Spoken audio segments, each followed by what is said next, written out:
வந்திருக்க எல்லாருக்கும் வணக்கம். தயாரிப்பாளர் சங்கம், பெப்சி, இயக்குனர் சங்கம், சின்னத்திரை சங்கம், இப்படி எல்லா நிர்வாகிகள் வந்தவங்களுக்கும் என்னுடைய பணிவான வணக்கம். பத்திரிகை நண்பர்களுக்கும் வணக்கம். 3 பேருமே பேசுறதுக்கு முன்னாடியே மக்களை மகிழ்விக்கிறவங்க. அவங்கள பார்த்தாலே நம்ம சிரிப்போம், அவங்களை சந்தோஷப்படுத்திடுவாங்க 3 பேருமே. டிபி கஜேந்திரன் சார் வந்து எங்களோட போன பீரியடில் நாங்கள் இருந்தபோது எக்ஸிக்யூட்டிவ் மெம்பராக இருந்திருக்காரு. எப்போவுமே சந்தோஷமாக இருப்பார், ஃபுல் சப்போர்ட்டில் கூடயே இருக்கிற ஒருத்தர்.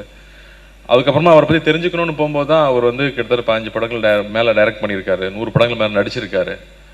எப்பவுமே பாசிட்டிவாக இருக்கிற ஒருத்தர், பெரிய ஆளுமை இருக்கிற ஒரு ஆள். அவர் தவறுவாருன்னு நினச்சி கூட பார்க்கல. அவர் உடம்பு சரியில்லாமல் இருந்தது கூட தெரியாமலே இருந்துச்சு எங்களுக்கு.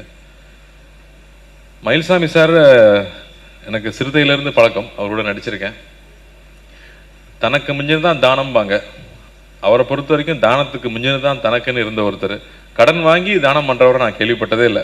உண்மையாகவே அப்படி ஒரு ஆள். சென்னை ஃப்ளட்ஸ் டைமில் எனக்கு தெரியும், அவர் இருக்கிற செயின் மோதிரத்தெல்லாம் விற்றே அவர் வந்து அவ்வளோ பேருக்கு உணவளிச்சிருக்காரு.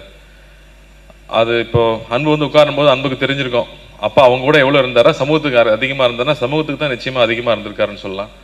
யாருக்காகவும் உதவி கேட்கறதுக்கு அவர் தயங்க மாட்டார். பல டைம் என்கிட்ட வந்து பேசும்போது வேற ஒருத்தருக்காக உதவி கேட்டு தான் ஒவ்வொரு தடவையுமே வந்திருக்காரு. அவர் இல்லைங்கிறது மறுபடியும் அக்செப்ட் பண்ணிக்க முடியலன்னு தான் சொல்லணும்.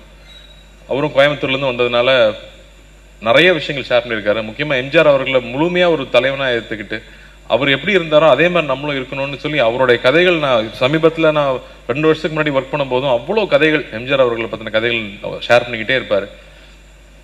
திருவண்ணாமலையில் அவருக்கு இருக்கிற பக்தி சொல்லிக்கிட்டே போகலாம். நிறைய நீங்கள் வந்து வீடியோலே பார்த்துருப்பீங்க. அவருடைய தைரியத்தையும் அவருடைய அன்பையும் நம்ம நிறையா கேள்விப்பட்டிருக்கோம். அவங்க இப்போ இந்த யூடியூப்ங்கிற ஒரு விஷயம் இருக்கிறதுனால அவங்கள பற்றி நம்ம மிஸ் பண்ணாமல் இருக்கிறதுக்கு அவங்க பேசின விஷயங்களும் அவங்க செஞ்ச விஷயங்களும் நம்ம இன்னும் பார்த்துட்டே இருக்கோம் தொடர்ந்து. மனோபாலா சார் வந்து இந்நேரம் இருந்தேன்னா ஏன்டா இப்படி உட்காந்துருக்கீங்க அப்படின்னு கேட்டிருப்பார்.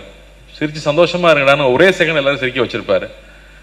ஒவ்வொரு வாட்டியும் நாங்கள் ஏதாவது